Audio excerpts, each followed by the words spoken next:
Olá, queridos irmãos da Casa do Caminho.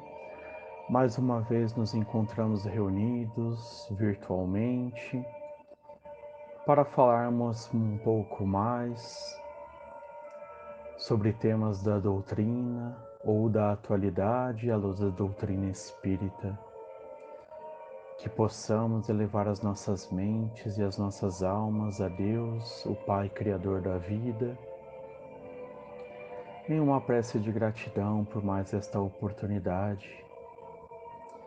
Senhor da vida, vós que de teus compassivos braços, de tuas dadivosas mãos, derramais sobre nós a luz divina, que reaviva em nós o amor a Deus sobre todas as coisas e ao próximo como a nós mesmos, que fortaleces a nossa fé, encorajas a nossa caminhada, na certeza de que após a tempestade, o sol brilhará novamente, de que dias melhores virão no decorrer dos tempos e de que a alegria voltará em nossas faces, não como pequenos momentos, mas como uma constante. Por isso, Senhor da vida, em nome de Jesus, abençoa-nos o entendimento do esclarecimento de hoje, nos permitindo refletir, aprender e, sobretudo, colocarmos em prática aquilo que os bons espíritos nos ensinam através de suas mensagens, de seus ensinamentos, à luz da doutrina consoladora. Que assim seja, graças a Deus.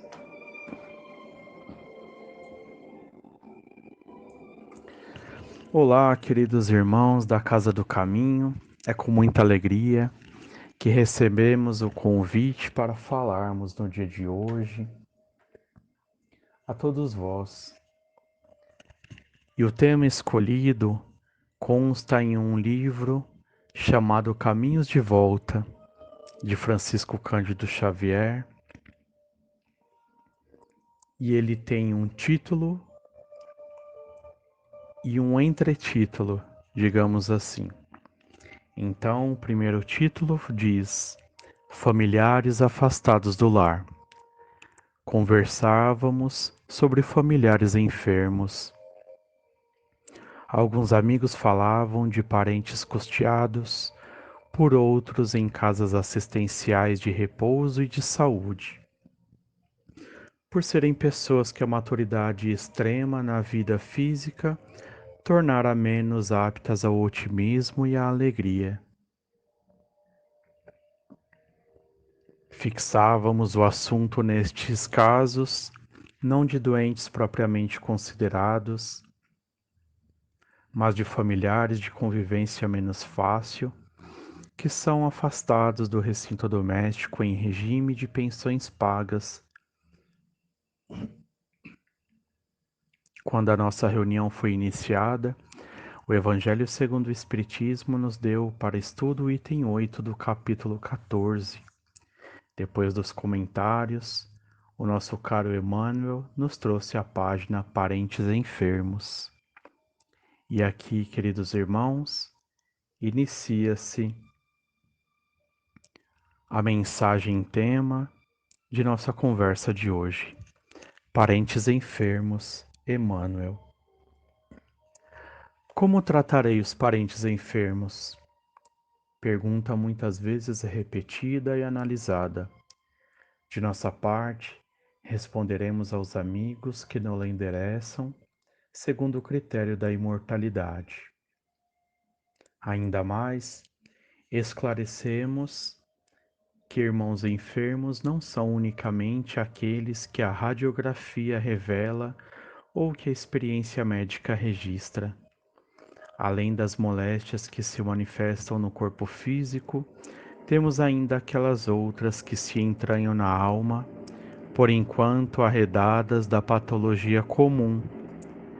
Se consegues assim perceber os sofrimentos daqueles que se te vinculam à existência, conserva-os contigo tanto quanto puderes. Quanto mais pesem no orçamento de tempo e possibilidades a que te prendas, mais necessitados se mostram de proteção e segurança. Em muitas ocasiões, talvez possas situá-los em recintos pagos, com o beneplácito da tua bolsa. Entretanto, embora te reverenciemos os impulsos de generosidade, não vacilamos em reformular o apelo à tua misericórdia para que os mantenhas no calor da própria ternura. São eles, filhos imobilizados no leito, a te pedirem socorro. Ascendentes que se fizeram valetudinários e te rogam assistência enquanto aguardam a cirurgia da morte. Companheiros encarcerados em moléstias difíceis, ou irmãos outros em transes graves da vida orgânica. Além deles, encontramos ainda os doentes mentais, supostamente sadios, aqueles que passaram a evidenciar comportamento infeliz. Os caídos em experiências amargas no campo afetivo, os desmemoriados diante das obrigações que assumiram e os que carregam obsessões ocultas que lhe desfiguram a imagem. Diante dos parentes enfermos, se te reconheces com saúde e equilíbrio, a fim de observá-los, compadece-te deles e guarda-os no clima da própria presença, quanto isso se faça possível. Todos eles são a continuidade de nossos débitos ou prolongamentos da nossa própria ternura. Recordemos que a morte é somente mudança, que nos reencontraremos todos, agora ou no futuro, e doemos aqueles corações que nos cercam com todo o amor que esperam de nós ou que nos solicitam, a fim de se complementarem na evolução a realizar ou no trabalho a fazer. Abençoa hoje os que amanhã te abençoarão. Então, queridos amigos, queridos companheiros, essa mensagem de Emmanuel nos traz a reflexão sobre a convivência familiar, que muitas vezes não é de fácil manobra para todos nós. Há aqueles que muitas vezes estão de forma enfermos do corpo, da vida física, mas aos enfermos dos sentimentos, aos enfermos das emoções e aos enfermos espirituais através das obsessões, das culpas, dos medos, dos desequilíbrios, das obsessões. E quantos de nós, se não todos, não temos sempre alguém, algum familiar querido, que se encontra encarcerado em um desses problemas, em um desses desafios que a vida lhe oferece, muitas vezes como resgates ou como provas. E se estamos inseridos nesse contexto, é porque também temos a nossa parcela de aprendizado, de débitos ou de auxílio amoroso. E Emmanuel nos alerta ainda sobre um ponto muito importante, que muitas vezes, quando esses parentes com enfermidades de todas essas ordens que aqui citamos, ao invés de acolhermos no nosso coração amoroso, Na nossa presença cuidadora, muitas vezes os afastamos do convívio familiar, os afastamos das possibilidades. Isso quando a possuímos. Não citamos aqui os casos em que a família não tem condições de abrigar, de amparar e de auxiliar aqueles parentes enfermos que se encontram em dificuldades e desafios da matéria, das emoções ou do espírito, mas sim aqueles cuja família tem o tempo, muitas vezes o recurso, mas mesmo assim os afastam. Precisamos, queridos irmãos, nos ater a esses detalhes que muitas vezes são sutis. Será que não queremos ter trabalho? Não queremos perder noites de sono? Não queremos ter o contato, muitas vezes, com as feridas do corpo ou da alma, porque isso causa em nós algum tipo de repulsa, de receios, de medos, de contratempos, ou porque o nosso egoísmo e a nossa vaidade não nos permite conviver com aqueles que amamos, mas que rejeitamos os desafios de enfermidades pelos quais eles passam no momento.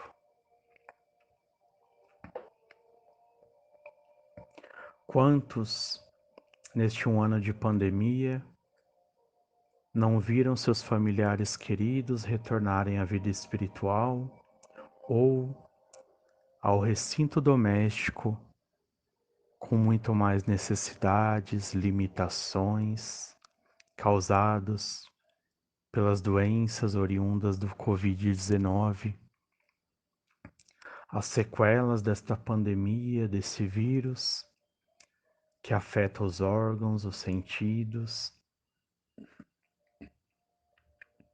limita as possibilidades muitas vezes.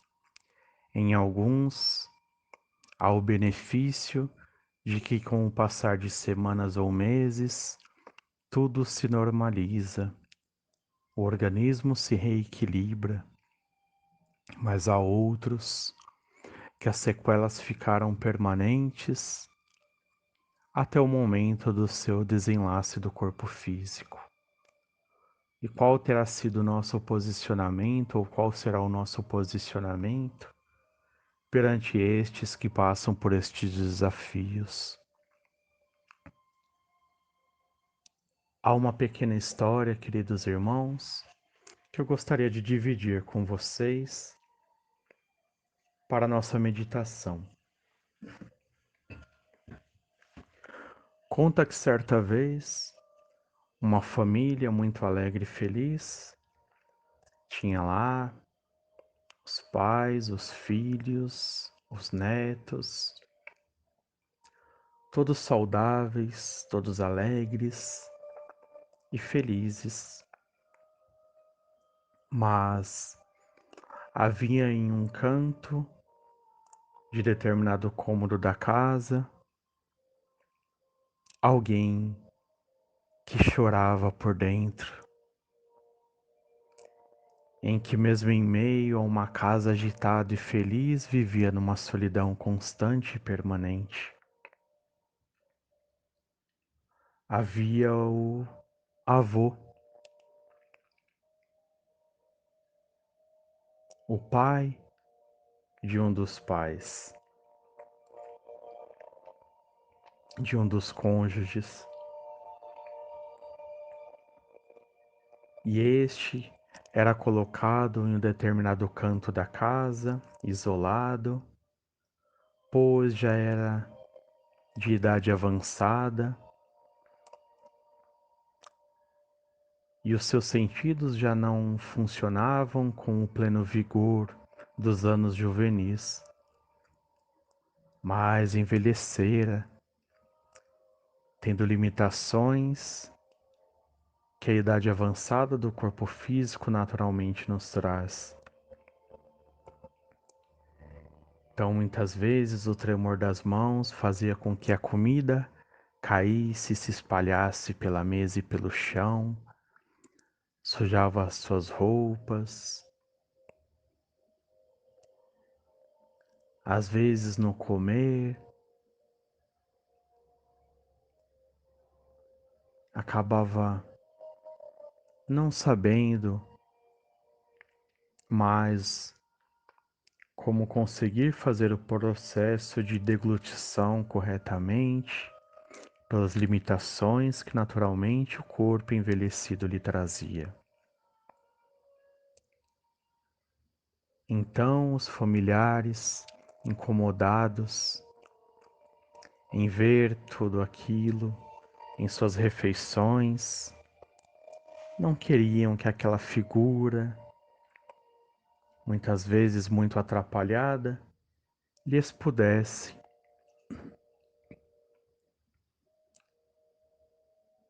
manchar o cenário feliz de uma família feliz. Que a figura daquele avô não lhes importunasse as refeições, tendo que limpá-lo, auxiliá-lo no comer e no beber. Deram para ele uma caneca que não se quebrava, uma colher separada e um prato também de igual material, para que o mesmo não se quebrasse, porque muitas vezes caía de suas mãos. E certa vez, o filho pequeno do casal, ainda criança, contando poucos anos de idade, mas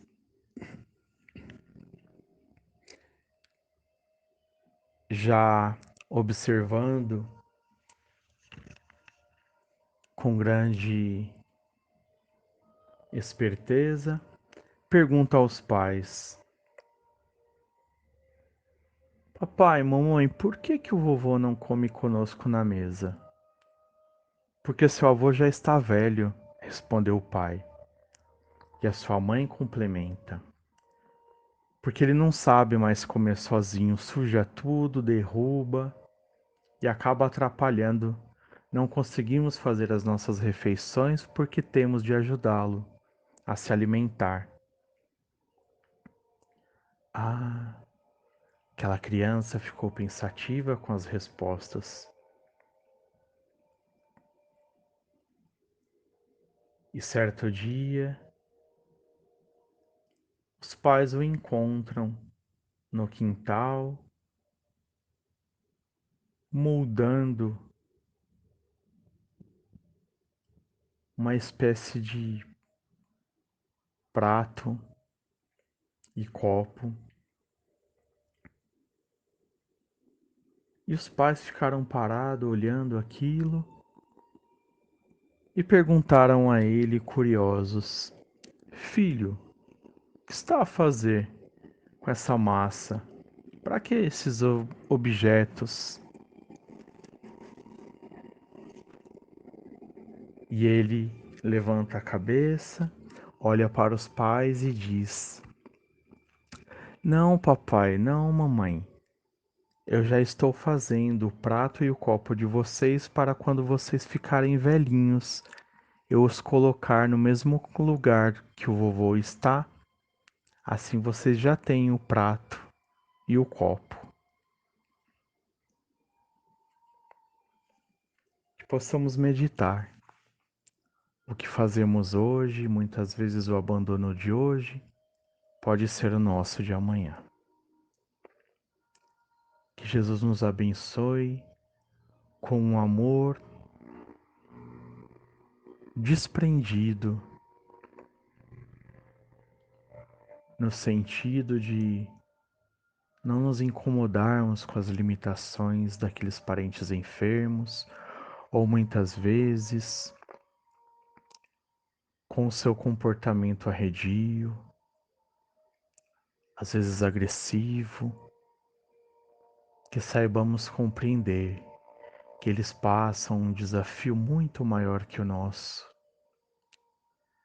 pois estamos na condição de auxiliadores, mas eles passam pela dor do desafio.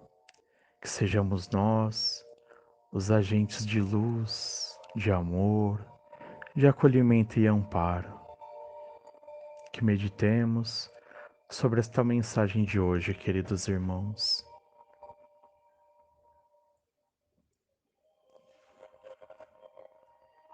E assim, vamos encerrando nosso bate-papo,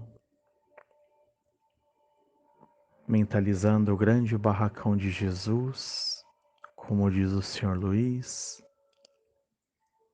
e rogando ao Senhor e Mestre do planeta, ao modelo e guia de nossas vidas, de nossas almas, que possamos compreender mais do que nunca o amai-vos uns aos outros como eu vos amei, para que assim possamos dissipar em nós as limitações que não nos permitem enxergar no outro as qualidades que tem, que não nos permitem enxergar no outro o amor e a luz que há dentro dele. Mas, sobretudo, que possamos ser a luz e o amor na vida desses irmãos. Em nome de Jesus, que os benefícios deste momento se estendam sobre toda a humanidade e que o grande governador do planeta, Jesus, envolva todo o planeta Terra em seu amor e sua luz. Que assim seja, graças a Deus. Desejo paz e luz a cada um de vocês, queridos irmãos, que seus lares e suas famílias sejam envolvidos em muitas bênçãos, em muito amor e compreensão. Um abraço fraterno